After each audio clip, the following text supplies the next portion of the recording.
تا çıraya ma geç nebe. Ta ku çıraya ma geç nebe. Hune tücari ronayî ve çavên xwe nebînin.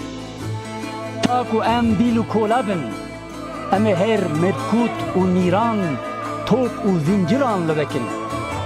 Hûn em ê qir bikin, xalî li serî we be. Ger em bimirin jî, em ê tenê dilîtiya xwe ji dest bidin, wan da bikin. Ma çî jî dilîtî taltir e, ger em bên kuştin jî, ma kî jî koleyê şehîd zaltir e. Hûn ê me qir bikin, hûn ê me qir bikin, xalî li serî we be. Piştî mirinê jî em naêlin hûn welatê me ji xwe re bikin mal. Em rê nadin hûn goştê me bixwin weke qirareşk û kartal. Qet nebe, em ê bibin kurmik, bikevin nav daxil û danê we. Em ê bibin kurmik, bikevin nav bariyê nanê we. Em ê bibin mar û mişk, bi we bidin li nav nivînê we. Em ê bibin mîkrop û şêrpençe, bihermînin xwîna we. Em ê bibin kul, her carekê li derekê laşê we derkevin.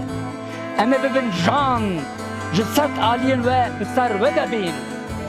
Em ê bibin zeriyên hezarlîng, gewriya we eşk bikin. Em ê bibin pirzik, li ber lêvên we. Hûn ê me qir bikin, xalî li serî we be. Piştî mirinê jî em naêlin hûn welatê me ji xwe re bikin mal. Em rê nadin hûn goştê me bixwin weke qirareşk û kartal. Hûn ê şayiyan bikin, em ê li we bikin şînî. Hûn ê beyan deynin, em ê we bi pêkênina gêj bikin. Em ê zimanê we eşk bikin, çavan li we tarî bikin. Em ê bibin mûyê nav nanê we û gemar di nav ava we de. Ta ku çiraya ma geş nebe, hûn ê tücarî ronayiya ve çavên xwe nebînin.